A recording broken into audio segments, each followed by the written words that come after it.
જય દશામાં મિત્રો, આજે હું તમને દશામાંની એવી કથા સંભળાવવા જઈ રહ્યો છું, જેમાં એક સ્ત્રી દરરોજ પોતાના ઘરના એક બંધ દરવાજા સામે દીવો કરતી હતી, પરંતુ ઘરમાં કોઈને ખબર ન હતી કે એ દરવાજાની પાછળ શું હતું. એક દિવસ એ દરવાજો પોતાની મેળે ખુલ્યો અને અંદર જે મળ્યું એ જોઈને આખું ગામ સ્તબ્ધ થઈ ગયું. પણ યાદ રાખજો, આ કથાનો સૌથી મોટો ચમત્કાર દરવાજો ખુલવાનો નથી. ચમત્કાર તો એ છે કે દશામાએ એ ઘરની કિસ્મત કેવી રીતે બદલી. તો દોસ્તો, કમેન્ટમાં લખી દેજો જય દશામાં. તો ચાલો કથાની શરૂઆત કરીએ.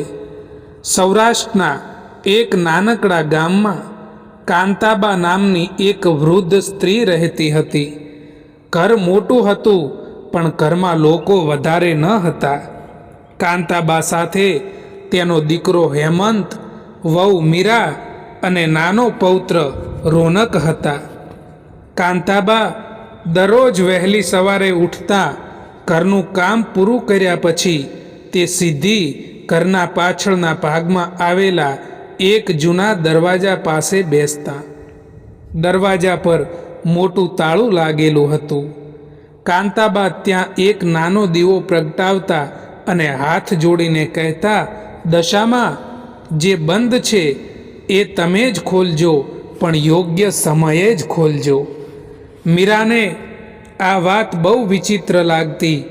એક દિવસ તેણે પૂછ્યું, બા, આ દરવાજાની પાછળ એવું શું છે કે તમે રોજ અહીં દીવો કરો છો? કાંતાબા થોડું હસ્યા.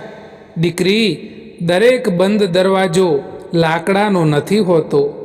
કેટલાક દરવાજા માણસના મનમાં પણ બંધ હોય છે. મીરાને જવાબ સમજાયો નહીં. તેણે ફરી પૂછ્યું, પણ બા, અંદર છે શું?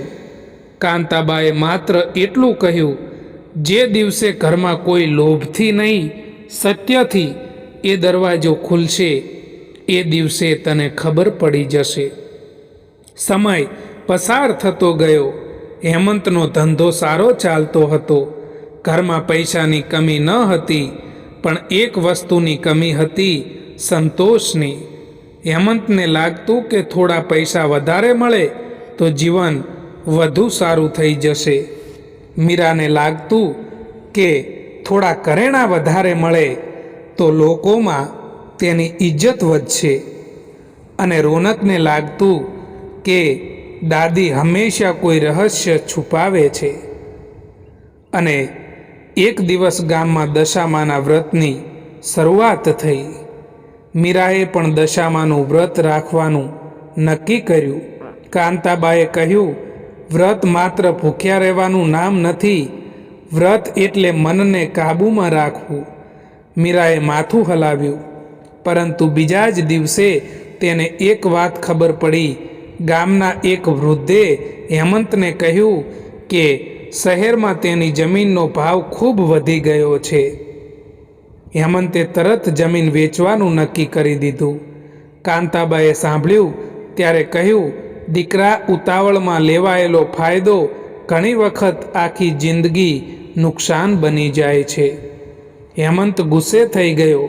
બા, તમે દરેક કામમાં વચ્ચે કેમ આવો છો? કાંતાબા ચૂપ થઈ ગયા. એ રાત્રે તેમણે દશામા સામે દીવો કરીને કહ્યું, માતા, હવે નિર્ણય તમારો છે. રાત્રે અચાનક ભારે વરસાદ પડ્યો. વીજળી બંધ થઈ ગઈ. પવન એટલો જોરથી ફૂંકાયો કે ઘરના પાછળનો જૂનો દરવાજો કડાકાભેર ખુલી ગયો. મીરા અને રોનક દોડી ગયા. વર્ષોથી બંધ દરવાજો પહેલીવાર ખુલ્યો હતો. અંદર કોઈ સોનું ન હતું, કોઈ ખજાનો ન હતો. ત્યાં એક જૂનું લાકડાની પેટી હતી. પેટી પર દશામાનું નાનું ચિત્ર હતું. રોનકે પેટી ખોલી. અંદર જૂના કાગળો, એક ચાવી અને એક પત્ર હતો. પત્ર કાંતાબાના નામે હતો. મીરાએ પત્ર વાંચવાનું શરૂ કર્યું. પત્રમાં લખ્યું હતું કે કાંતા, આ ઘર તારા પતિએ બનાવ્યું છે, પણ ઘરની સાચી સંપત્તિ આ કાગળોમાં નથી. આ કાગળો એ લોકોના છે જેમણે મુશ્કેલીના સમયમાં આપણા પરિવારની મદદ કરી હતી. જ્યારે આપણા પાસે કશું ન હતું ત્યારે ગામના 5 પરિવારે અનાજ આપ્યું હતું. આ જમીન બચાવવામાં પણ તેમણે મદદ કરી હતી. આ સંપત્તિ માત્ર આપણા પરિવારની નથી. જ્યારે સમય આવે ત્યારે તેનો હિસ્સો પાછો આપજે. મીરા અચંબામાં પડી ગઈ. એટલે આટલા વર્ષોથી કાંતાબા આ દરવાજાની સામે દીવો કરતા હતા. ત્યાં જ પાછળથી કાંતાબાનો અવાજ આવ્યો. હવે સમજાયું? મીરાની આંખોમાં આંસુ આવી ગયા. બા, તમે આ વાત અમને પહેલાં કેમ ના કહી? કાંતાબાએ કહ્યું, કારણ કે જો સંપત્તિની વાત પહેલાં કહી હોત તો કદાચ તમે સંપત્તિ જોઈ હોત, સત્ય નહીં. બીજા દિવસે હેમંતે જમીન વેચવાનો નિર્ણય રદ કર્યો. પછી કાંતાબાએ ગામના એ પરિવારોને બોલાવ્યા. તેમણે કહ્યું, આજે દશામાની સામે હું એક વચન પૂરું કરવા માંગુ છું. જૂના હિસાબ પ્રમાણે જેનો જે હક હતો તે પરત કરવામાં આવ્યો.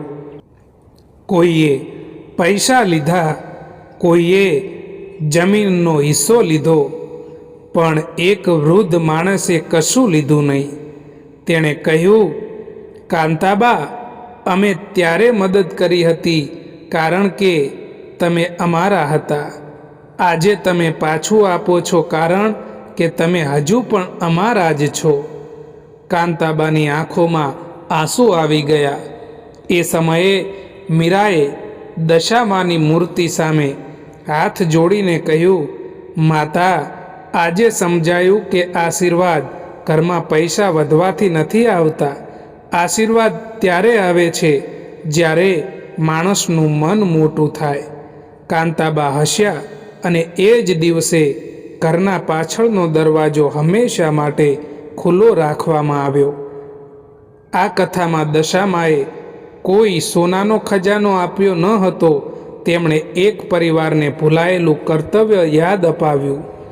જીવનમાં આપણે ઘણી વખત ભગવાન પાસે પૂછીએ છીએ કે મારી મુશ્કેલી ક્યારે દૂર થશે, પરંતુ કદાચ ભગવાન આપણને પૂછતા હોય છે, તારી પાસે જે છે એમાંથી તું બીજાની મુશ્કેલી ક્યારે દૂર કરીશ?